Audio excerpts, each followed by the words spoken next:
blood. You look to your buddies. You look to your friends.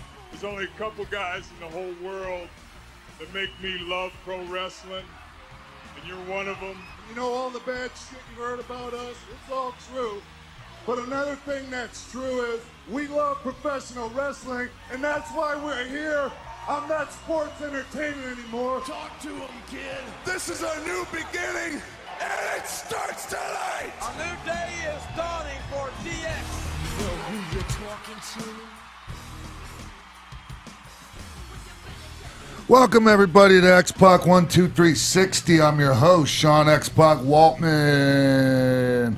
Anyways, as always, got Jimbo and Denise on the couch. Hey guys. Hello. Hey, and we missed you last week, Bill. Bill Hanstog from uprocks.com with spandex. Yeah. Birthday last week. Birthday. It was your birthday last week too. And which day was yours? Wednesday. So I wasn't here. Oh, yours was the 12th. Yeah. Who else is on the 12th? It's Brock Lesnar. Brock Lesnar, and yeah. Sami Zayn. And on the 14th is Jesse Ventura. Oh, really? Yeah, and somebody else too. I ain't got time to have a birthday. Okay. not bad. It wasn't bad, Bill. Okay. And then we got TK Trinidad next to her Bill. Season is still continuing. My season is still season. Week 3. Halfway part. Anyways. Hey, my dear friend Rocky Romero's here, sitting next to me. What's up? It's not my birthday, though. Yeah, but Taylor Williamson wished you a happy Xbox birthday. I thought that was great. That was great. No, that was awesome. Shout out to Taylor Williamson, alumni from America's Got Talent. Yeah, he's gonna cry now because you just shouted him out. He's gonna be so happy. Tears of joy. Yeah, you know, formerly, I think he was going out with Heidi Klum for a minute. Anyways, that's a whole other story. Hey, a lot going on, and like on the way here, just as I was getting ready to leave, all of a sudden I see Shane McMahon was in a helicopter crash.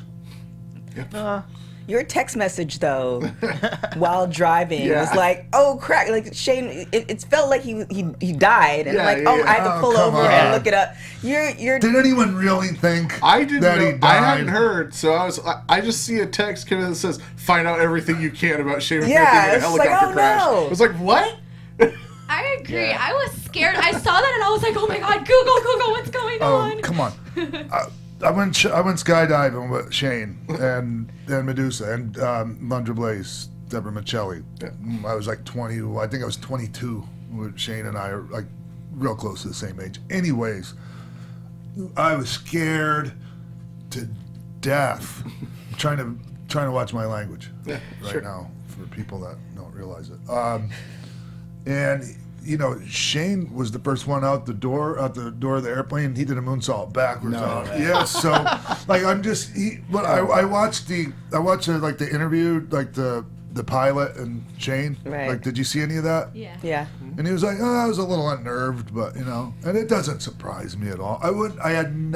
Not once did I think, "Oh, I hope Shane's all right." Like, I knew he would be all right. I don't know. I just that's knew wild. Yeah, that's wild, crazy. It's like the least terrifying thing he's done in like 20 years. Yeah. Probably. Wow. So what else is going on, you guys? Come on. So, well, actually, to go back, for just in case the people who are listening to the podcast don't know, Shane was on his way to visit his family. The helicopter went down. Lifeguards came. They heard the SOS. Lifeguards came, and then everybody else came and got him to shore. The funny thing is, you do definitely see that clip. The reporter in it was just. It's like, I'm not assuming that everybody should know, but it's kind of one of those things that once you hear the last name, because I don't know anybody else with that last name, so they're like, you know, what's your name? So he spells it. I think somebody from the office told the reporter to ask him if he was related to Vince. And he's like, yes. And he gave her the look like, duh. Yeah. So it was just, you know, when I'm sure there's gonna be memes about it throughout the rest of the day, but you know, just something to look forward to. Did everybody watch Raw? I don't know if I saw it. I saw the highlights. Kurt the big reveal. The big reveal. Kurt Angle's big reveal. He has a son. How did everybody like that storyline? I loved it. I thought it might have been a shoot. I wasn't sure. I'm not kidding. Like seriously. There's a chance. Yes. There's a chance. Especially if you know Kurt. Yeah. I'm not Jason gonna lie, Jordan, I'm Mr. Brown Sugar. It's well documented. It's well documented. Because Jason Jordan's 28, Kurt Angle's 48. It all lines up, man. Yep. That's why. I mean, I was like, you know what? It's not out of the question for this to be true. I swear, man. And you know, like I know what's up and everything, and like so, and that, like, I'm serious. I'm not BSing you guys. I really thought there's a chance that this might be a true story. So, question: could this be like a story for you too? Like somebody could call into the show and just say, "By the way, you're my dad." That would be highly unlikely, but there are a few possibilities. There's a non-zero chance. I kind of want to see that happen. Now that I visualized it. So which wrestler do we imagine might be Sean's son? On Helico. Oh, come on. Wait, have you ever been to South Africa? No. In your younger days? No. I was supposed to go one time. I was in rehab. Jack Evans is another guy, possibility. Oh, he was my roommate. We all lived together. Yeah. Rocky remembers. He was my roommate. You guys know Rocky was in Mexico with me. He was my partner. D-Mex. Yeah. D-Generation Mex. Nice. That's right. Yeah. Hey, Speaking Rocky. of Mexico, AAA and Taya. Yeah. Oh, I thought you were just going to continue on. I thought you were just going to continue on with it. He's just making your segues for you. Oh, I know. I was like, so this whole thing, did everybody see what happened? So they asked Johnny Mundo to bring in the wrestling belt, and he thought, okay, you know how they played it. Taya's belt? Yes. Reina de Reinas championship. And how they kind of made it sounds like, okay, well, we're just going to hold on to it. And in actuality, they stripped her of the belt and gave it to somebody else. So they needed to take pictures of it. Yeah. She had no idea. She was originally booked, too. I heard. She had a neck injury, though. Something happened, right? She wasn't able to be on the most recent shows because of her neck injury. The thing is they could have just said, hey, we need to take the title up. We got to do like a phantom title change or something. Hey, we need the belt. Yeah. But it's a lot easier for them to lie about something. And bullshit people. Yeah. That's just like, I think it's just hard for them not to. Right. But with social media and everything, and the fact that now everybody, including superstars, can give their story, like it doesn't even make sense to lie. It just makes sense to do it so then everybody. It doesn't make like somebody look bad. That's true, but there's certain people that, and one of them chimed in on the situation, that are just when they lie, like. They don't realize they're lying. Or they do, or something. It's the craziest thing ever, man. Like some of the stories I've heard out of some of the people in wrestling. Oh man. And I think actually Vampiro. I'll just say it. It was Vampiro. I don't know why Vampiro had to chime in on that. Like he asked for it. Like and now there's hundreds and hundreds of retweets of John Morrison, saying he's a two-faced douchebag. That believes his own lies, blah, blah, blah, and there's like 500 retweets or something. So, I mean, and a lot of them are the boys. Yeah. It's kind of douchey. Just say the truth. Vamp should have just kept out of it. He just shouldn't have, he should have just let Ty vent, because that's what we do. As talent, we vent over things like that. And then it goes away, and then sometimes you end up working for them again. It's just like Vamp.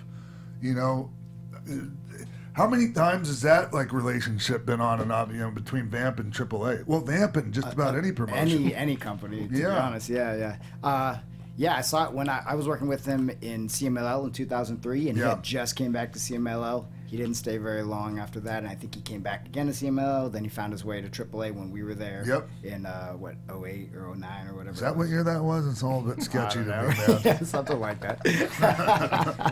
And but yeah, I mean, that's just the way the cookie crumbles with Vampiro. And AAA, really. Yeah.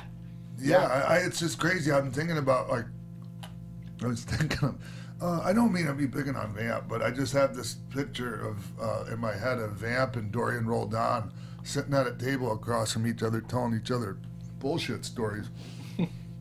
And I mean, it blows my mind. Anyway, they'll end up screwing Vamp over again, and Vamp will be gone. And I mean, it's just it's funny to me. But I just choose not to let myself get in that situation. That's just what happens. I mean, Conan was in and out, for so many years. He was, in that top position as the booker, and now I guess it's Vamp, and so. Who knows? Next year, Conan might be back, or who knows? That's right. And like right now, Conan will like drop a lot of clown notes on AAA and everyone. Right. And if the money's right, Conan will be back there too. You just never know. It's a wrestling business. Sure. I mean, I'd like to think I wouldn't take the money. Yeah. I don't think I would. Honestly, I don't think I could deal with it. I really don't. It was one of the most stressful times of my career working there. You know, and I don't think I would take the money either. It would take a lot to probably bring me back, but. Anyways, what else is going on? That's it as far as wrestling news, but we do have a special guest that you didn't mention to the folks coming in. Oh, I didn't talk about Alex. Sorry. Well, we're here now. You can talk about him. Who is it?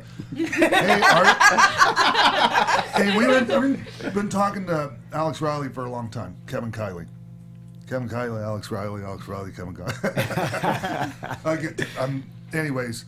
And now he's starring in the new Netflix series Glow. Such a great show. Excellent show.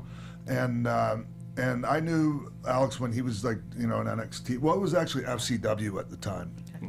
So, and I really like Alex, and I'm happy that he's finally able to join us, especially in studio. Oh my gosh, I'm excited. His episode was just so hilarious. Do we have a clip of it that we can show when he gets in here? I'm sure we can. We can dig it up. Yeah, we can make it happen. Yeah. He's here now. So. Yeah, we can definitely do that. Cool. So that's been the end of our news segment. You can follow us on all social media, AfterBuzz TV, Twitter, The Real X-Pac. If you didn't say happy birthday, you can still say it. Just saying. Facebook, X-Pac12360. Also, iTunes, 5 stars or better. Leave your comments on our YouTube page, all that good stuff. And don't forget to buy all the shirts or all Sean's shirts at Pro Wrestling Tee at Sean Waltman. It's actually ProWrestlingTees.com/Sean Waltman. Yeah. That's isn't it? Yes. Damn, I don't even know. Take a break and be back with Alex Riley. Yeah. Okay. Kevin Kiley. Yeah, sounds good, Jimbo. Let's do it. All right. Be right back with Alex Riley, Kevin Kiley. Bam. What's up, party people? Roxy Stryer here from The Tomorrow Show with Keven Undergaro. We're your twice-weekly broadcast of one man's midlife crisis and the mad millennials in Star Trek uniforms that follow him. And I'm one of those millennials, Lauren Lagrasso here. We've had some amazing guests like Russell Simmons, Ileana Douglas, and Craig Gass. Coolio, right? Christian Blatt in the house to tell you to go to thetomorrowshow.com to check us out. We're live every Monday and Thursday from 10 to midnight Eastern. That's thetomorrowshow.com. Be there or be square, whatever that means.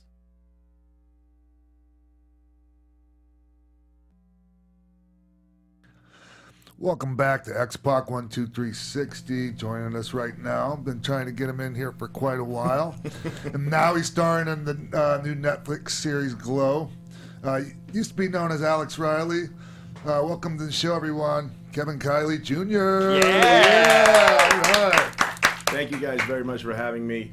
X-Pac, I appreciate it very much. You're right. I've been trying to get on this show for a while. No, we've been trying to get you on. Right. You've been trying to get me on for a while, and I am... well, I wanted to wait for the right time to do it, and I think this is certainly the right time. Yeah, so thank you very much. I appreciate it. You. And congratulations on this beautiful studio and your own show, man, and this is great. Thanks. I had to figure something out, man.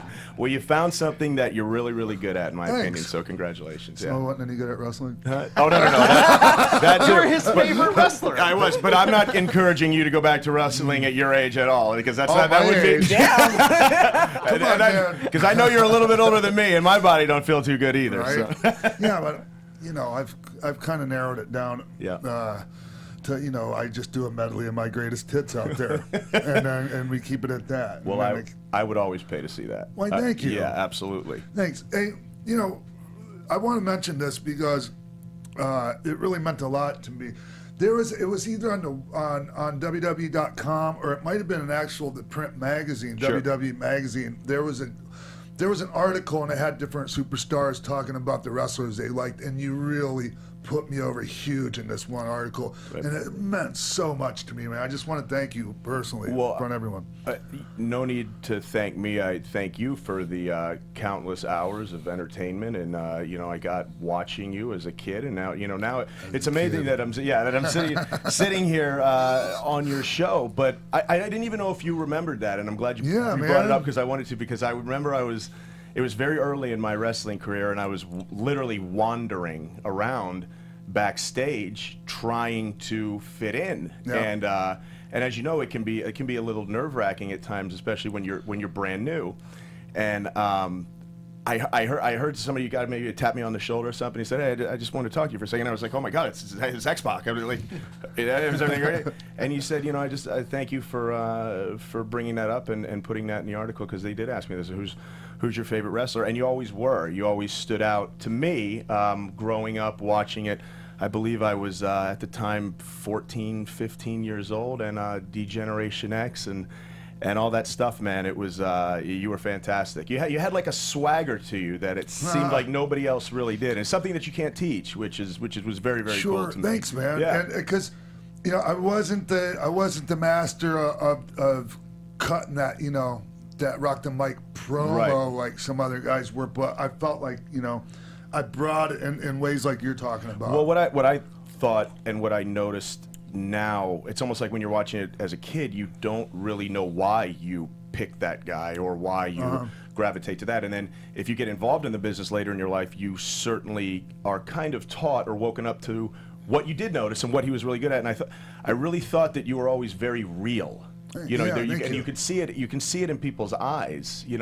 I think there's a lot of great performers in anything, acting, WWE, theater, that are great technicians, and they can get through the vocal part, or they can remember their lines better than anyone else. And then there are other people that just believe in what they're saying. It doesn't matter if they're speaking for 10 minutes. It doesn't matter if they're speaking for 3 words.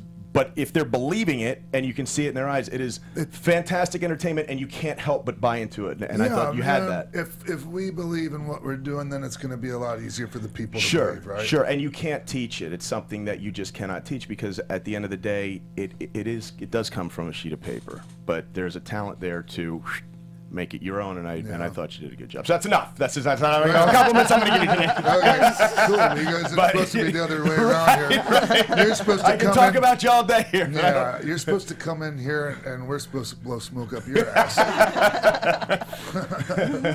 How much time we have? We got as much time as you want, actually. Yeah. I am trying to keep the show, like, lately to about an hour, just because, like, there have been times in the past where, like, the show's gone like 3 hours, and I'm wondering if anybody else is even listening at the end of it, I feel like the last hour of those always kind of gets to be the best, though, right? Yeah, you're telling old bar stories and things like that. Yeah. So tell me what's going on with you, because I know, you've done. I don't want you to come on on my show and then me ask you all the same questions you've already answered, every other freaking interview you've done. Yeah. So tell me what's going on lately, and wow, a lot. I believe what we were saying before the show started. It's mass confusion, but a good confusion. It was very shortly after the WWE and I had parted ways. I had always wanted to pursue acting. I was involved in some broadcasting with WWE. Yes, and you were very good at it, too, by the way. Thank you very much. And my father was a broadcaster for ESPN for a very long time and made his living that way. So it was one of those things where I didn't know if I really wanted to stay quite in entertainment, because entertainment has its positives and it has its negatives, and negatives being that you can work very, very hard. Yes. And you can believe in what you're doing, and you can certainly, if the other guy puts in an hour of work, you can put in 12, and it just, it doesn't matter sometimes, and you go in, and it's really just up to somebody's opinion whether you're good or bad or not. Yeah. So that was something that I was, I think as you kind of get older in your life, and I certainly want to be married and have kids, I don't know if you want to really hang your mortgage on that stuff. Yeah. It can be scary. That being said, I really, really wanted to give acting a shot, and I had some immediate. I was very lucky and very fortunate for this to happen. I didn't expect it. I had some immediate interest by a rep out here. He's kind of a manager agent, and he got on the phone with me right away, and he said, I've seen your stuff in WWE. Do you have a reel? Which I did. Yeah. Thankfully, I just kind of had. That was really my father, his doing. I really wasn't paying attention to anything like that, but he would get on the phone with me, and he said, "How are you saving the stuff that you're doing?" And so that was great, and he kept me on that. So I did have a reel. I sent it out to him, the manager, and he was very, very excited about it. And you know, you kind of, when you get that phone call, you don't really, is this too good to be true? You know, how do you don't really want to believe that.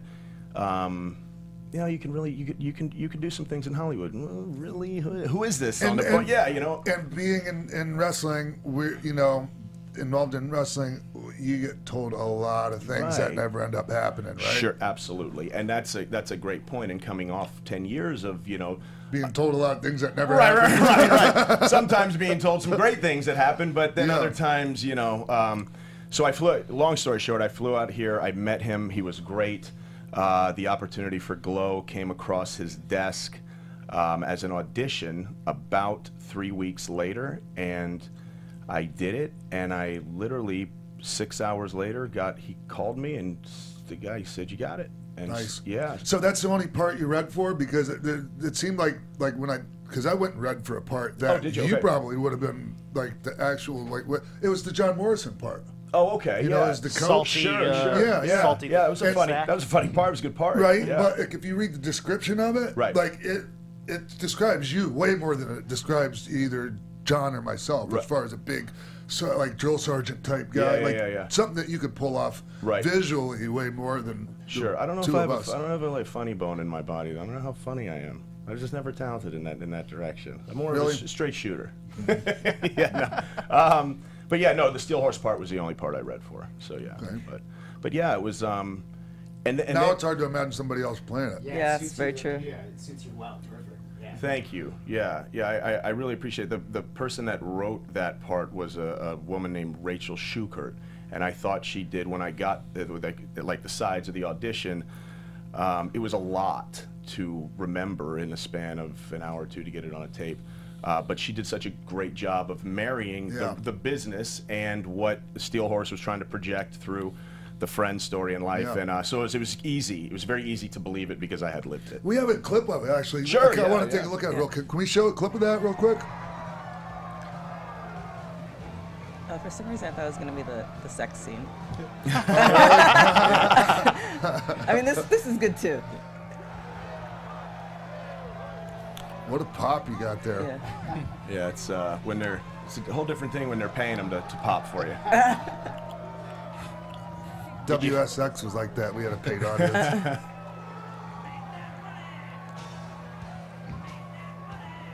You feel any PWG vibes when you were in that building? I did, and actually, Mr. Monopoly and we had a great time the whole day because it was just us that day, and I thought they were great in this regard. The people at Netflix and Glow, they kind of backed out of the wrestling choreography and the entrance, and there was obviously stunt people there and. With the motorcycle and Chavo, yes, was there, and they had hired Chavo, which was I thought a brilliant move. Sure.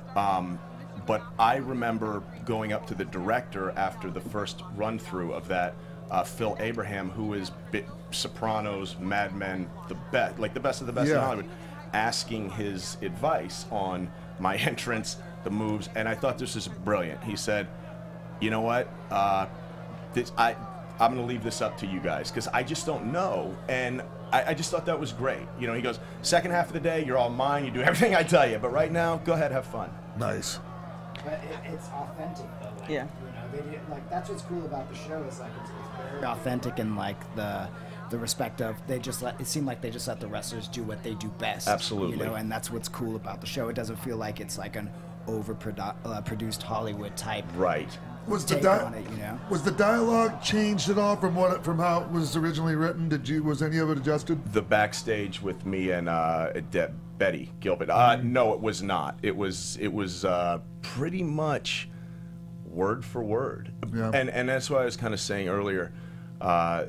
Rachel did such a brilliant job with it, because a lot of times when you get, even in WWE, when you get a script, you're like, oh my God. We wouldn't say that. Right. Like, I would never speak like this. Yeah. And this is, but when I got the audition from her, I remember reading it, and then once I kind of had started to get it, maybe 2 or 3 times, I started to get goosebumps and stuff, because it was so close to the wrestling business, and just it seemed authentic. It seemed very authentic, and you know as well, like, you're on the road with those guys for every day, and a lot of times, you know, you're on day 260, 270. You're not going to be the happiest guy. That's right. Yeah. You know, you're just not, and a lot of guys are away from their family, and it's just going to happen that people kind of get in riffs or whatever. But when it comes bell time, you shut up and you do your job. And a lot of times... Is that what I was supposed to do? Get that memo. Damn it. You were too talented for shutting up and doing your job. You needed to go ahead and do everything you had. But no, it was an easy, I could say, start in Hollywood, in the wrestling regard. Nice. So that part made sense, because, you know, it was your profession. But you get to the sex scene. I love how this is becoming. It was like a kissing, and then the more people I talk to, is the sex scene, and then when the friend comes in. But yeah, well, I mean, beyond the sex scene, it was a really great sex scene. This is what a lot of people, or a lot of women in particular, are asking me. Right. Are you single? I am very single. Yes. So were your DMs popping after the sex scene? Wow. Do you have one of those type of Twitter accounts where one of those. You can't DM me unless I'm following you, though? Oh, we need to take that off. No, we don't. Well, see, now that you got your own show, we might take it off just for a little bit to see what happens, you know? Okay. You might see what you get. Yeah. I mean, just as many people. I mean, everyone already has my phone number anyway, so why not let them get my DM? I mean, that could be a segment on the show. It's popping in Sean's DMs. I love how I was like, never had done Tinder or the Bumbles or anything ever, and I'm going to tell you how old I am, but I'm old. I'm in mid-30s, and it would skip the generation, I guess, for me. And then I was dating this girl for a very long time before I moved out here, and she was from the East Coast, and it just kind of didn't work out. So I find myself in a situation where I'm out here by myself. Her loss, anyways. Right, Look at me now. No. But so I started doing the Tinder thing, and it is that thing is oh my it's gosh. a nightmare. It's a nightmare. It's so terrible. Some people just think it's the greatest thing in the world. I just can't even imagine doing it. Yeah, if you want to fall into if I was younger, man, if it was like D-Generation X-Pac. Right. I might have done Tinder. Sure. Social media back then, holy cow. So have you been on any dates from Tinder? I don't, yes, I went on one, and it was just, I don't know, it's just not, the girl is a very nice girl, but I think there's a lot of communication that happens before, like you're in a bar or a restaurant and you see somebody, and then there's so much communication that happens before you even say hello, and I think a lot of people weed the people out that don't. Sure. And here you just have a picture and a couple texts, and then you're face to face, and you're like, oh my God, what am I doing? Yeah. And it's just so. I'm never one to just go. I just would never. Like I was telling my dad, he's like, you should just go home. Like but I'm like, I'm not gonna just go home. Like, pull a ghost. Well, yeah, or I just gotta go to the bathroom. Yeah. And I'm like, I'm not gonna do that. And maybe she's trying. Maybe I'm not like. Maybe I showed up and she's like, "Oh my God, this guy's disgusting. I don't want to be with this guy." And she has the guts to sit there and say it. So it's two people sitting at dinner. But when you brought up the phone number, it's fascinating to me that a lot of it they just want to communicate back and forth on the app. Yes. And they never want to meet. Yeah. Yes. And if you ask for a number, they go, oh my God, how could you? I don't even know you. I'm like, we're communicating on the app the same as we would. I don't know. And you can go into their Facebook. And a lot of people will exchange bodily fluids, but not phone numbers. Exactly. And I don't understand. Wow. I'm gonna have to come back more often to the show. Do you find that women treat you differently once they discover what you do?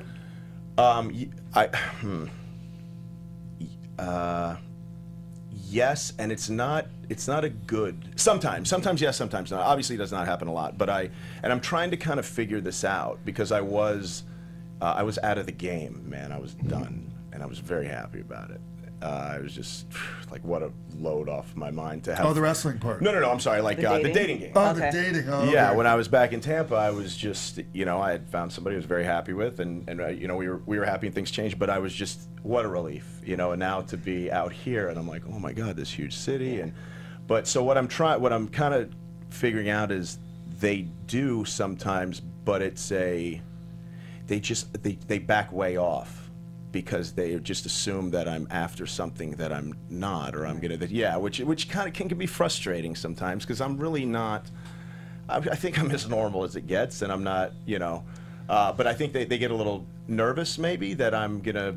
I don't know. Well, your personality doesn't match your looks, man. That's the thing. Well, thank you. And I think. What I mean by that is you're a guy you're a really good-looking guy that could very well easily be very conceited, arrogant, and be really full of yourself. Yeah, one night stand. And I never ever gotten that impression from you ever. Well, thank you. It's easy for me because I think everybody's like this. I think you don't really quite see what other people do in the mirror. Maybe I think it's like but I was. I put it this way: it's no fun for me unless they're really into it too. So exactly. So I don't know. I gotta be like an arrogant. That's why prostitutes don't work for me because if I know I gotta pay for it, I don't want to do it. Yeah, it's.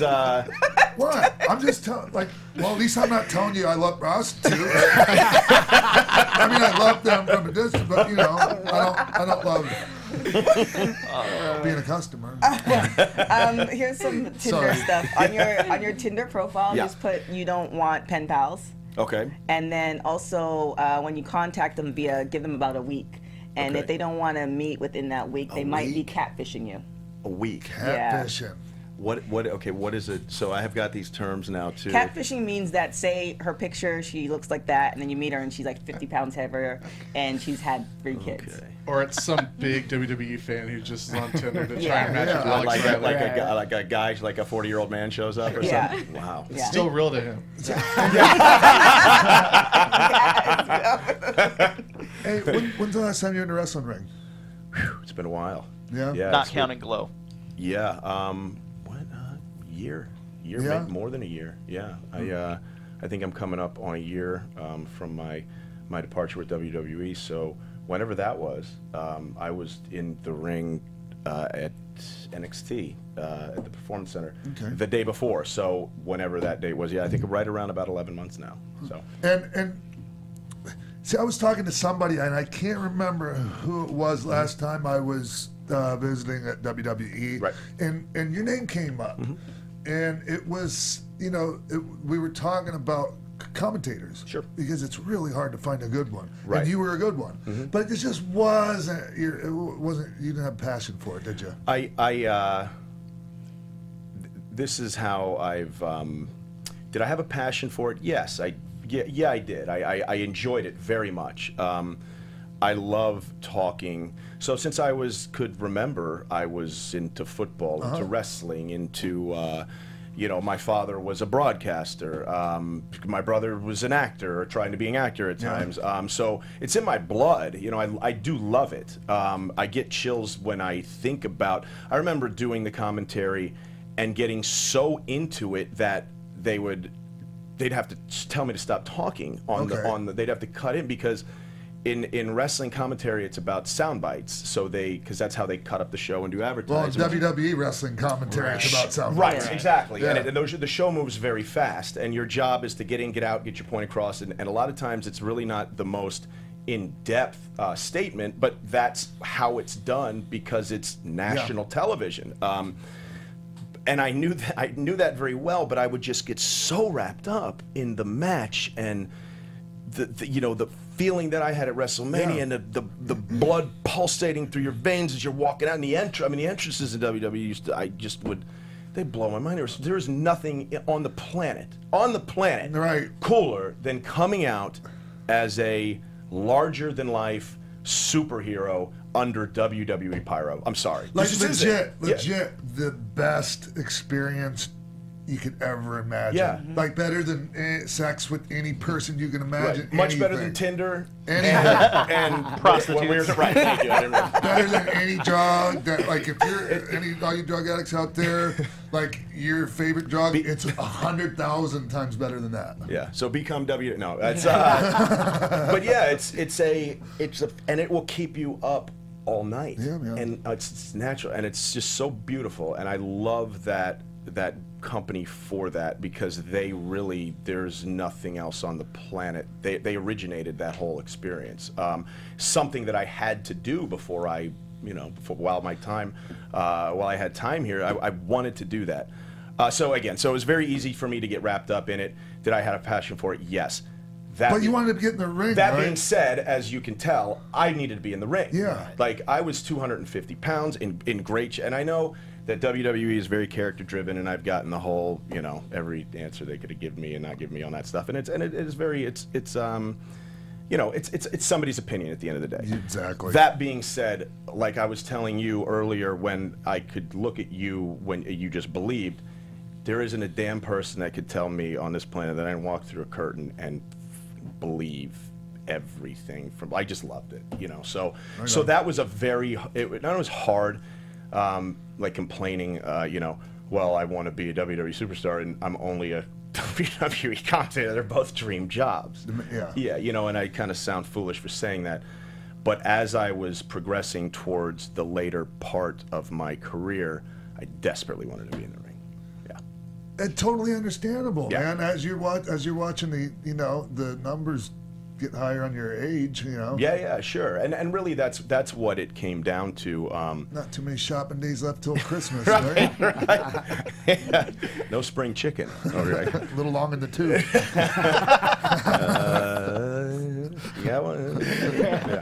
got nothing. So your release from WWE, was Yeah. it shocking or did you see it coming already? No, it wasn't shocking by any means. Did I see it coming? We had talked, there was conversations that were had been had, that you kind of get a feeling, right, for it's funny, like you were saying earlier, like they can come up to you and say, we got a great spot for you. But you get the feeling that, I don't know if this is what I can quite believe. And I've also been in a position where I was in demand in that company, and I know what it felt like. Yes. I could feel the sense of urgency. I could feel the attention that, and it wasn't always said, but people were paying to me, and the detail that was going into criticizing my work in a very positive way. That was kind of not happening so much as I was getting kind of older. So no, it did not shock me. So yeah, it was, I think really too, you lose something like that you love, because I did love it, but then after you get over that, it was a mutual thing. I was tired of being there and not being, a main event guy. I wanted to be a guy that contributed every Monday night, contributed every Saturday night, got to talk, got to throw ideas off of producers, writers, that entire thing. So if that wasn't going to happen, it was kind of like, hey, let's just call it a great career and we'll go on our way, and I'll check out Hollywood. Some people are fine with, okay, this is a job, I'm going to come and I'm going to do whatever you want me to do, boss. Right. And then there's people that they need creative satisfaction, they need all these things. And if you don't have it, you're miserable. It doesn't matter what, a fat check helps, right? But only so much, man. Yeah. Honestly, like, the creative satisfaction to me, like, is highly underrated. For sure. Highly underrated. Yes. It's one of the most important things there is. because they ask you to see. When I got to WWE, I didn't understand because being a football player and never being trained as a wrestler, practice would start and no whistle would blow, no stretching would really happen. It would just, people would just be hanging out, and I didn't understand. I was like, what do I do? I don't understand. How do I learn? And I remember, and Dr. Tom Pritchard was genius in this way. Yes. Genius. He so it's not going to help you for me to. I knew the moves at that point. Yeah. So it's not going to help me to just drill you over and over and over. You have to open your mind to this and go get involved in conversations and think about it and work it and hang out. Just go hang out with Tyson Kidd. Yeah. And I couldn't figure it out because I was like, Tyson Kidd, not saying it's Tyson, but I wasn't like the most welcomed guy at WWE when I first got there because I had no experience. It was like I showed up. You were an outsider. Yes, sir. Yeah, I showed up there and it was, what's he doing here? He's never type of deal. Yeah. And it wasn't that bad. I'm not, but football player guys come in. They think they can just come in and do what we do. Exactly. And that was very hard for me because it's not like I didn't sit in the corner because I thought I was better than anybody. I sat in the corner because I didn't know what question to ask. No one puts A-Rod in the corner. Yeah. I was like, I don't know what. But once they opened that side of you, to turn that off is very hard. Yes. So at that point, it's kind of what your job is. It's who you are. You need writing. You're like, I got this idea and I got that idea. Starve. Right. And yes, and it's maybe not, like physical, but mentally you starve. You become very empty. Yeah. Because that's your job, and then you're like, okay, so yeah, I was one of those guys that wanted to do that and wanted to be one of those guys. So yeah. Do you feel like you'd still be there as a commentator if you hadn't insisted on going back into the ring? Can I answer that? Yes. Yeah, I don't. I think yes. However, you know what? That's a great question. I don't know, because I would have been torn, because I really, really loved that job. But WWE is very in this way. They own you, and they would have owned me. I don't think I would have been allowed opportunities to do anything else. So it would have been a discussion that we'd have had, but yeah, that would have been very. That's a great question because it really would have been. I don't know. Well, also shortly after you left, like Rich and Alex left, and so who knows with the commentary. Yeah, and who is exactly who knows, and that's another thing. Somebody is the best in the world one day, and then the next day he's just not good, and you don't really know. I mean, if somebody's like 2% better than you. Yeah. Or, whatever. Yeah. Now, looking back at your experiences, is there anything that you think you could have done that might have changed the outcome of certain things, whether it's training or talking to certain people, or? For sure, of course. There's always, and I'm kind of one of those people that, like, I don't know, you just like blame yourself 10 times before you blame anybody else. Kind of like when you were apologizing profusely to me for not coming on the show yet. But that was my fault. There was nobody else involved in that. Yeah, so for sure. That being said, there were a couple times where you kind of can't help slide into that attitude of, you're like, you know what, I'm just not going to try. I'm just going to stop pitching ideas, and I'm going to stop going to that. And although I was there for 10 years, I want to say I got into my moods, once or twice for a week or two. Outside of that, I busted my ass for that company. I really did. I was very, very, and that's what I think made it not easier when I left, but once I got over oh my God, I'm not an athlete anymore. I'm not like going to ever walk. Oh, you went through that?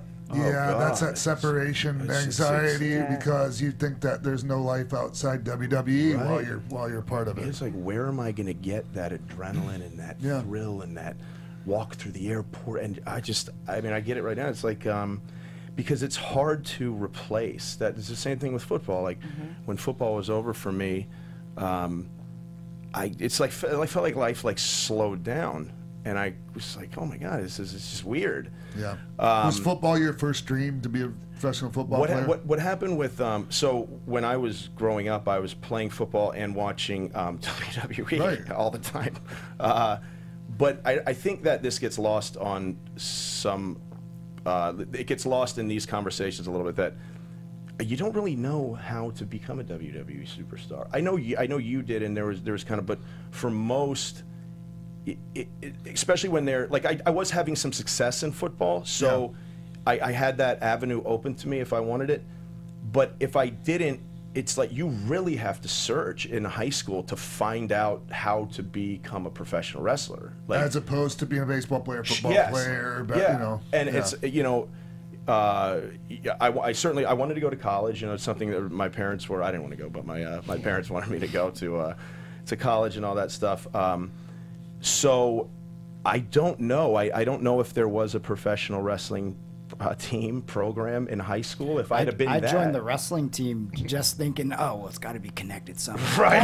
Hey, who else was a guest on the show recently that did that too, just because of... Well, I know Kurt Hawkins did that. Yeah, but somebody that was on the show anyways. Yeah. Yeah, I'd have gotten my ass kicked as a wrestler. I mean, I was real thin. I was about the height I am now, so 6'3", 6'3", 6'4", right? And 145 pounds. Oh, wow. That would have been good. That would have been good for great. you. I know. built perfectly for a wrestler. 145 pound class. Yeah, it'd been great. Actually, you know what? You would have been really difficult to handle. When I wrestled, I was 5'11", 130. Right. And but is it built 25. lower to the ground? You're gonna I mean, I'd have been like... Yeah, but sometimes if the tall, lanky guys would give me a problem to turn over. Like, because they would put like an arm way out, and they'd be like, "Oh man, I can't get," and you can't reach to get that arm out, you know. So There's a little reach. Especially because like 145, there's not a lot of 6'4" dudes in that weight class. Right. So it's something where they're not used to handling that type of body, right? Yeah. They gotta climb like a tree. This is something that I was just thinking about, and it's kind of skipping around a little bit, but it's a little bit off topic. Yeah. But you're a big guy. Do you think that's limiting like the roles you might get out here? Have you thought about that at all? Yeah, and I've had that discussion with my manager a couple times because there's certainly less, and in the beginning, for sure, it's something that I know I was up for a Deep Blue Sea 2, which you're a Deep Blue Sea 1 with. Sure. Yeah. A shark ate me, or the Samuel L. Jackson thing. And they said that they needed a Navy SEAL type of guy as the lead. So I go in there and I killed this thing. I really did. I spent a lot of time on it and was very happy with. And the casting directors were very happy with it as well. However, they're like, loved that I was an ex-WWE superstar, look, blah, blah, blah. And he goes, he's huge. And I was like, I'm really, and you're an athlete in the WWE. And I'm like, and then before football, I'm like, I'm not huge. I'm actually 20 pounds lighter than I was before. Yeah. Or whatever. And compared to everybody else that you're always looking around, you're kind of like the baby, or you're at least middle of the road. And I'm like, I'm not huge. And then I think like in Hollywood, for sure. So yes, it can be limiting, but I think once I get some momentum, I think it's I think it's going to be a nice niche. There's plenty of roles out there. It's just they're going to be this type of role. A lot of them, right? Yeah. To start, I think there's a lot of, you know how same in WWE where like your first chance is really the biggest in the regard that they go, okay, he didn't screw anything up. Like he didn't say the wrong thing on live television. He didn't, knock himself out on a post running to the ring. That type of thing. And they learned to trust you, and then that really limits the pack. So that's why I'm very, very lucky. And when I got the Glow role, it was like eerie in a way. It was like, ooh, the timing of this, the role that it was. And one of those things where it's like, I need to be in Hollywood right now. This is just too weird that it would happen that way. Yeah. So I was able to get that, and I think when people see that, I think they can now trust that I can handle myself in certain things. Yeah. So did they write you in for season 2? That, you know what's funny? And a lot of people have asked me that. I didn't even see what I had done on the show until until everybody saw it. Like, wow. I didn't see the clip or the scene or really anything, and the only written material I had gotten was that episode. Did everything you shot make it onto the? Pretty much, okay. Yeah. Probably about 90% of it. But what happened after, I didn't really know. And it had been a while. I mean, we shot that 7 months ago. Yeah. So I remember watching it, and I didn't want to, because everybody had told me it wasn't bad, pretty good. So when it came out, I was like, I'm just not going to watch it. Because, if you see it, you pick it apart. Or at least I do. I just sit there and I pick it apart. Mm-hmm. And then it just, Did you do that with your wrestling matches, too? All the time. Right. And people will look at you like, what the hell are you doing? You're on, like, the day 3 and haven't eaten. And you're like, no, right there. And they're like, what are you talking about? I should have done this. Right. Right. So I put it off. I think I put it on right before I went out for the evening. I was going to have a couple drinks, so I was like, I'm just going to put it on right now, and I'm going to go. If it's bad, I'm just going to go to the bar. But it was. I remember thinking, it's not bad. It's not bad. And then I thought, okay, well, if I think that, but there was a part in there where she says, was the horse Steely? I can't remember the character. Cherry Bang. After says. Which I hadn't read. I didn't know that. I had forgotten that it was coming. So I was like, wow, that was really good all up into that, and then the kiss and all that stuff. And then she says, so was the horse Steely? And I'm like, oh God. and then Betty's character goes, well, and I'm like, oh no. And then, so when you're with your husband, and it's just, it's just better when you're with your husband, because I'm like, no, what is going on here? They're gonna bury the character. And then she finally at the end kind of turns it back around, and I was like, oh, thank God. So that's kind of how it played out. I don't know what the question was. Sorry. For season 2, I have no idea. Yeah. So in Glow, you have wrestlers that came in, made cameos, come from wrestling backgrounds, and then you have the actors that just have the acting background. Sure. What kind of balance did you guys find, giving each other like sort of feedback, the actors to you and vice versa? Yeah, great question. I was working primarily with Debbie, who was Betty Gilpin, who was very, very well-known actress and has done, Nurse Jackie is pretty acclaimed in the acting world. So, and again, I had read the script, and I didn't really find somebody on the street to like practice it with, and I had never done that. Yeah. So I didn't, the etiquette, there's small things in WWE where you just do or don't do, and you don't really know until three years into your career. I wanted to make sure that I was, spot on with that stuff, and not, cross any boundaries or things like that. So I had my manager finally got her number, got her on the phone. She was amazing. You're gonna be fine. It's not a big deal. Like, I don't care. Just relax. We'll have fun. It's acting. So that was a big help. And then throughout the day, the director was great with me. He was very. That being said, when I went in for that, I knew that thing cold. Like, cold. Like, there's. You didn't need any little notes or cheater notes or anything like that? No, and I'm sure, like, the way I delivered it, people could, well, you change it to, but like, I could have been knocked out conscious of it. Like, hey, Steel Horse, I knew it. Like, there's no way I was gonna forget. So I think they appreciated that, and after the first one or two, it just kind of became like a working, because it's tape. And there really wasn't pressure like in WWE, like live, go. What am I saying? I don't know. Go. And you're like, and so it was more. Are you attentive to the detail? Did you prepare? Which I'd done.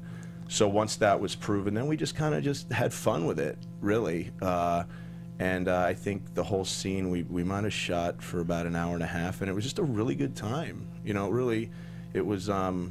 It was surprising to me how quickly I just relaxed and was just having fun with it. So yeah, they were great. The people that were part of Netflix and Glow. They were amazing with me. And yes, they asked questions about wrestling, and they really, at that point, by the time I had gotten there, they had been shooting for about 4 months, I think. So they really had an appreciation for how hard it is and how much it hurts in there, you know. So yeah. So you mentioned this part where, you know, in WWE there's so much pressure, and you know, you're not always like, they don't prepare you like a lot in advance. So was there a particular moment that sticks out in your mind where you were like, holy moly, like I don't know what I'm gonna do and I'm about to go out? And then how did you feel at the outcome, like afterwards, like once you went through it? Yeah, there's I don't know if you'll remember the moment. It was a really long time ago now, but it was on Monday Night Raw. I think Miz had just become the WWE champion, and it was the next Monday that he was the champion. We opened the show, first time him being the WWE champion, and the show opens live with me walking out in a suit with the mic. They go, well, Pyro, WWE, Michael Cole doesn't even talk. It's just, I think I might have interrupted him. He's, hey, we're there, and I just go walk, open a show, and it's about, that was 5 or 6, but just a long time talking live. And oh, talking? Yeah. And by yourself? By myself. Oh, no, that's an eternity, especially for somebody like me. Yeah, well, you're better than you give yourself credit for. Maybe at this type of thing, but in that setting, oh my God. So we're live now, aren't we? Yeah. Me and you go back as a tag team. Okay, okay. You take all the bumps. No, you take the heat. But yeah, and I remember I might have had to throw to the screen, you know, to a package that they were rolling and things like that. And there was also 2 pre-tapes that were that night that it was just me and Daniel Bryan at the time, who's the United States champion, and the Bella Twins or something like that. So the producer, whoever it was of the pre-tape, it's about 10 minutes before we go on, and I had just gotten the script, and I'm going over the script, and I'm in a suit, and he goes, you need to change that suit. We got to get this pre-tape done now. And I was like, what, are you kidding me? This show goes on in 10 minutes. And he goes, I know, we got to do it now. And I get him new. I don't know. Do I tell this guy to just relax? Do I shoot? I don't know. So then I get like a double panic because so then you just kind of just do what you go for. Then only do what you're told, you know. So I'm backstage with Daniel Bryan, the Bella Twins, and me, and it is like 5 minutes, and somebody can't remember, you know, there's takes, and somebody can't remember their line, and then somebody drops the title, the pyro's going off, and I'm like, I need to at least be able to switch gears in my mind to what's on the script, as opposed to what's happening in this pre-tape. And you'll be fine. And the guy said, you'll be fine, you'll be fine. I have to get this done. And it goes, we go live, and they end it. The thing was shot, the pre-tape, and I sprint to the gorilla position, grab a mic, and go walking out, and it worked out okay somehow. But yeah, of course, never forget that. But you know, the guy that's telling you everything will be fine isn't the guy that's got to be in front of the camera and fall flat on their face if something goes wrong. And so easy for that guy to say. Right. On not only but live to the world. Right. Like, it's not like you can go back on and well, it really wasn't his fault, you know, because this is like nobody cares or sees that stuff. So yeah, it's a hard position sometimes. It's a dream job to be the talent, but it's also, you know, it's like the place kicker. You know, like if you do a great job, you're supposed to do a good job. Exactly. Well, you need a pat on the back for doing your job. If they ask you to kick a 70-yarder into the wind and you miss, you get that. You know, it's one of those. So it's but that's why I guess life slows down when you're not. Those pre-tapes you're talking about. I can't remember very many of them actually end up being pre-tapes. We did most of them live because it was always something going on and we couldn't get it. So you know, it would be too late. We'd have to do it live, and it would end up way better when we did it live. So you tried to pre-tape it, but yes. And that's what happens. Yeah, because there was always. It's something I feel like it goes back to like the nitpicking, and you're just in your own mind. You're like, please, could you just let this go on tape? It's good enough, because right at the time, the live kind of, no matter how long you've been doing it, there is like a little bit of a, I'd like to put this on tape. But you're right, it always goes better live. I don't know Either that, or you got to do the first take. Right. Because if you nail the first take and they go, oh, let's get another one just in case, it never works out. Right. It's because the spontaneity's not there. Yeah. And like you're trying to recreate something, and it's you can't catch lightning in a bottle. You know, or like, you know what I mean. You ever feel like there's this balance between being terrified that you certainly don't want, but then being too relaxed that you don't want either? You need to be like kind of nervous because you need it to focus. Yes. You. Yeah. I like to have a sense of urgency. Sure. For sure. Yeah, that was interesting to me because I was always trying to kill it, and then I felt like I especially doing the pre-show, I couldn't really do it until it was on the air, and that was cool. So, hey, do you want to wrestle anymore? I would. That's yes. I would. Yeah. Yeah, of course, man. What a job. You know, there's you know, I'm a WWE family, you know, all the way, but there's other places out there that are good places to work in wrestling besides WWE, right? There you know are, that, right? Yes, I do. I made a whole career out of this this. guy right here, Japan Pro Wrestling. Yeah, and the style that you go through, and you talk about the life of a WWE superstar. These guys are just tough dudes. So that's incredible. At 30, I don't know, going to Japan and all that stuff. I love what I'm doing right now, man. I do. I really do. I was in a panic that I wasn't gonna find. Although you know, like you always want to do something like move to Hollywood, but then you're hoping that it's gonna fill that void, and you don't know until you do it. There's a reason why I asked you before about if the football was your. You know, when you were growing up, if you dreamt to be a football player. I mean, was that what you were thinking, or did you have any one thing? I was.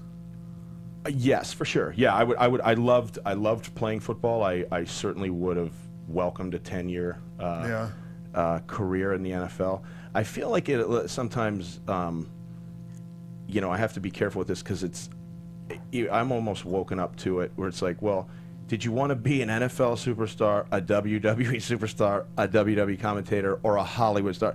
And I'm just like, who is this life? You know, like to be able to pick from that stuff is just very. I don't know. It's just kind of gets lost on me sometimes, like how kind of just fortunate I've been and into the right places. But yeah, no, I love wrestling. I don't know. I love what I'm doing now here too, so I think that I'm going to hang out and do this for a while. Well, see, the reason why I brought that up is because there's a lot of people. Okay, when the football dream is over, they go into the Big Depression, and you know, I got into a ring.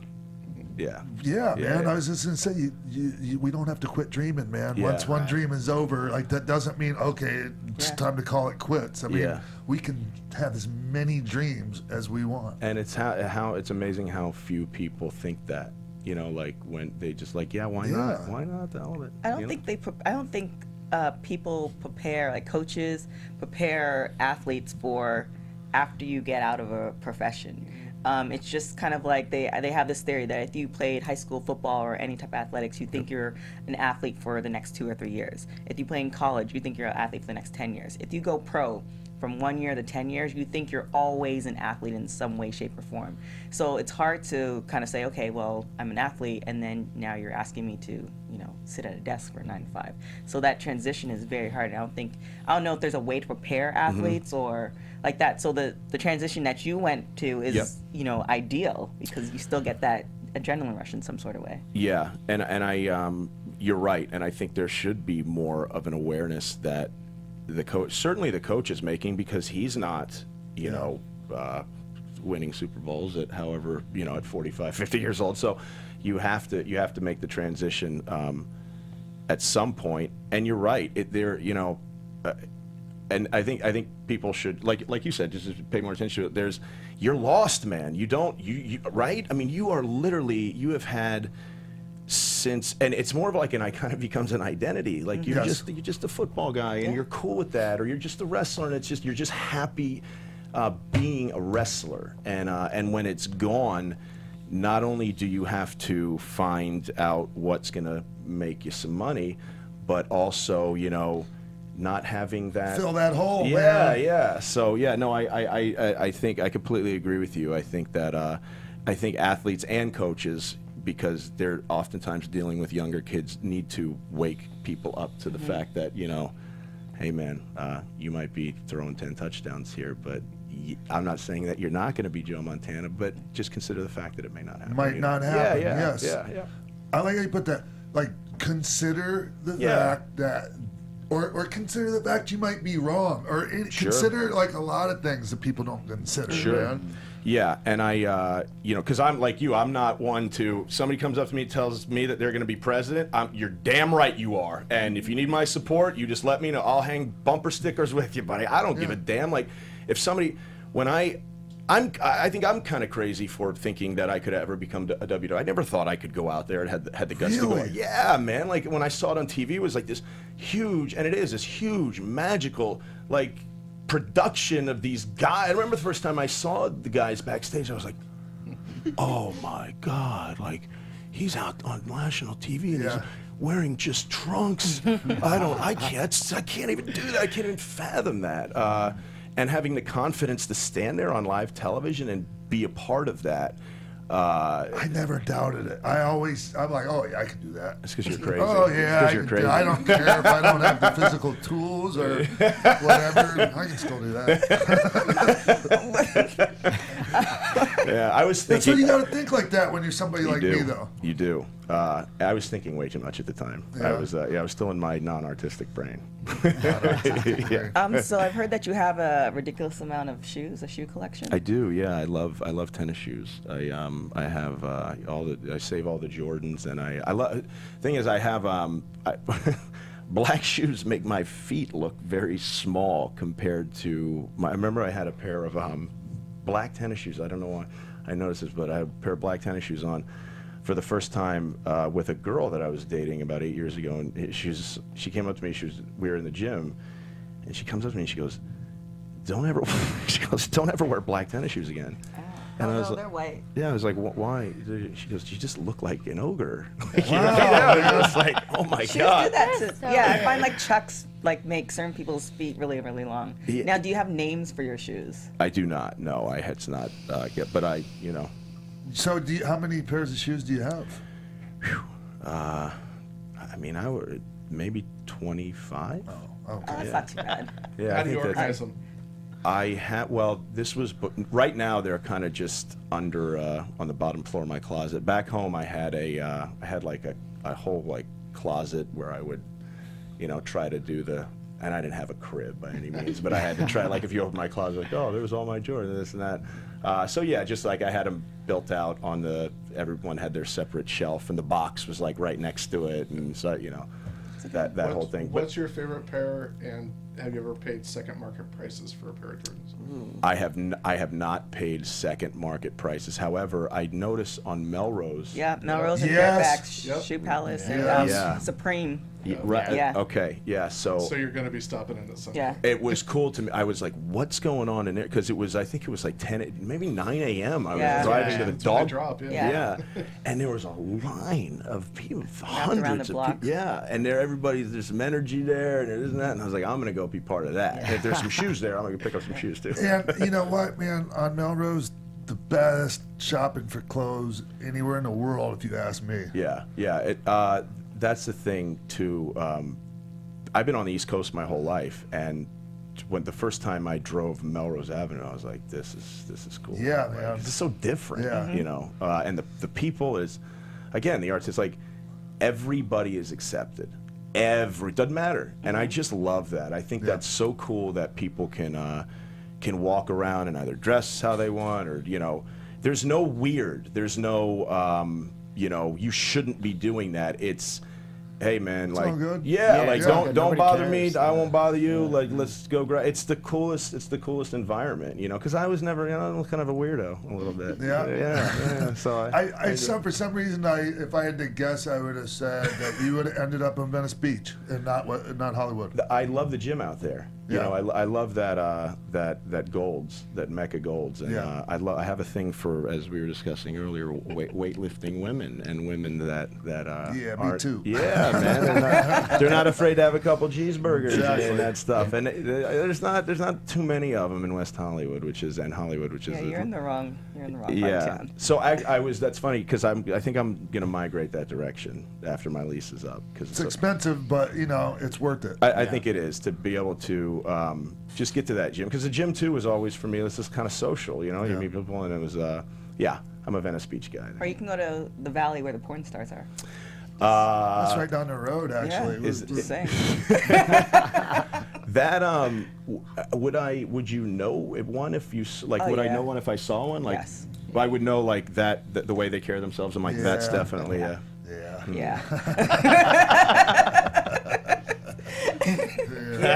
It's kind of like it used to be really easy to tell a wrestler when you saw them, right? Things they wore or whatever. How cool was that? Zubaz, snakeskin How cool boots. was that? That was cool, wasn't it? Yeah, it was all right. Badass, yeah. I mean, we thought it was. We hold on to the mullet for a long time. Too, wrestlers did. Even like the in the gym, I'm not going to be able to remember it, but there's Across the Nation was the opening song, I believe, when I was watching. In maybe yours, it's like the drug.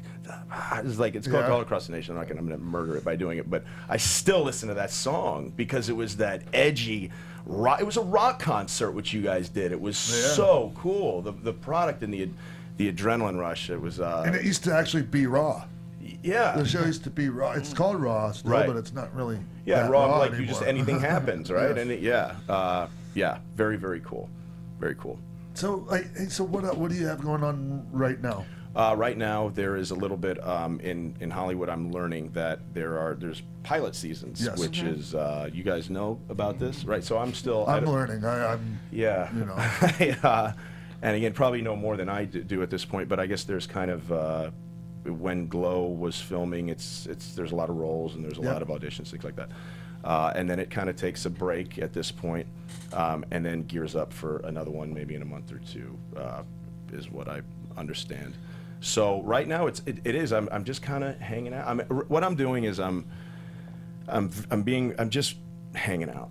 You know. Are you going to classes and stuff? Yeah, for sure. I'm always, even with WWE, I would go back when I was on television with Miz, and do Dusty's class, because I'm just a big believer in it's not like people say the word talent, and I don't quite. I don't really like that word, because I think it's like anything else.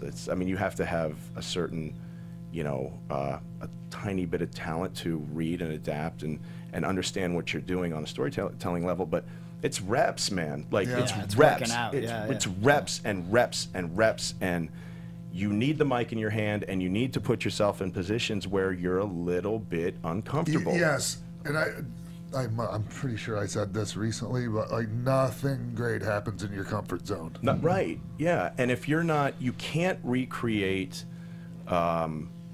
Certainly an audition or a Netflix set or a WWE pre-tape, you just can't recreate it. And the best way to do it is to go up in front of a class and, hey, talk about an apple, man. What? Oh God, yeah, and that's something that like they'll do. Sure, something just like that. Yeah, they'll just keep you uncomfortable. And what happens is, like just like WWE, when you get on the road, it's like the first night you're like, oh, and then you do it 5 days a week, and a month later you're like. You're in your thing, and you become very, very, you know, you just get better at it. So I'm a big believer in that. So I try to stay as close to it as I can in the time where I'm not actually acting. Do you have any pilots that you're eyeing right now? I don't. That would be a better question for the guy that's helping the guy that's helping me get jobs. But they are selective because of my, you know, what I'm dealing with. Because of your stature. You're such a large man in stature. And I told him, too, I was like, I can drop like 20 pounds, 30 pounds here in about 2 weeks. And I'd love to drop it if you want me to drop it. Are you one of those guys that you're always 2 weeks out? It's, well, not even like on a leanness, but it will fall off. Because I was 150 pounds growing up. I'm a bone thin. And that kind of would drive me crazy, too. People look at me in WWE, were like, oh, yeah, you're so lucky. And I'm like, brother, I have been stuffing my face for 15 years, throwing up. I'm so full and sick. It's so frustrating too, right? When you're that guy that can't put that size on. I mean, now you're so frustrating. Hey, but come on now. But right, right.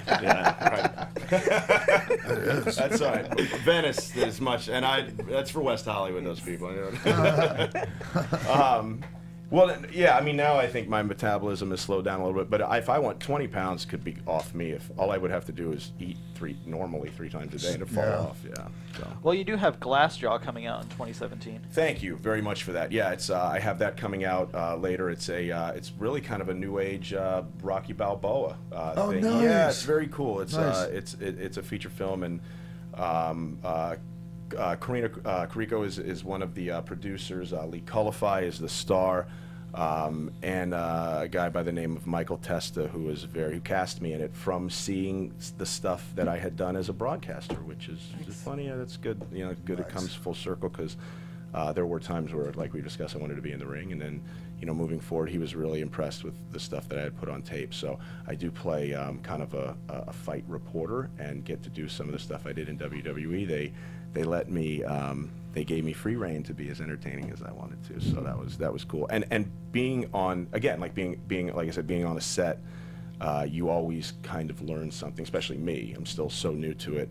And the camera at times, literally, I remember like right here, and everybody.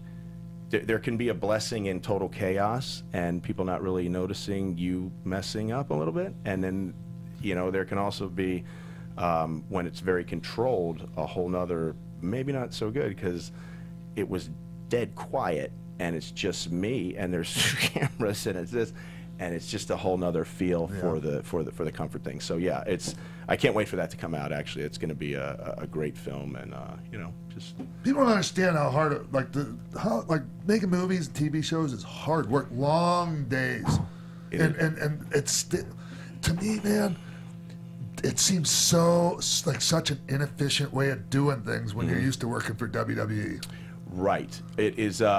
It's different in the way that WWE, they almost create the actual environment, and they shoot it very far away, once, twice. They get all the camera angles at once if they possibly can. Wham! Yes. Done. Because the environment has been created by the renting of the stadium, of the pyrotechnics, which is all taken care of. In Hollywood, you show up and it's not what they're like, you're in an office right now. No, I'm not. I'm there's a chair here. And it's amazing. They almost build the scene around you visually by the editing room, which takes take after take after take in different angle. So the challenge is that every take needs to be, you need to believe it, and at hour 10, it's grueling. Yeah, man. It's the amount of focus is unbelievable. So yeah, man. Like I said, we could sit and do this. Yeah, forever, I was gonna say we've been on. Thank you. We've been on for a while. I don't even know if I've been saying anything good or bad or. No, you said lots of good stuff. Thank you. Thank you so much, man. No. I'm so happy you came and to come in studio. I really appreciate you giving us your time today, man. And hey, like, I just want to make sure that we get everything you want to get out there, like before we get off. Yeah. Did I talk about my Tinder? Yes. Yeah. Do you want to give them your Tinder profile or something? Open the doors to way more catfishing. Give me like 2 months and maybe I'll come back, and you just 30 seconds. I'll give out and I get the hell out of here. No, man, I'm very happy. Thank you. I do have to say this. There was a moment in WWE when I was backstage, and I don't know if I was in the best mood, and as WWE can be very hard schedule-wise and all that stuff, as we have discussed. And you know, man, every time I saw you, you would just, for whatever reason, I don't know why. I don't know if you're a really good guy or not, why you're doing it, but with me, you pulled me aside and you said, you just came to me and you said, "Don't worry," and I didn't even say anything to you. And you go, "Don't worry, you can be all right." And I was like, and you go, "They got something for you. You're good."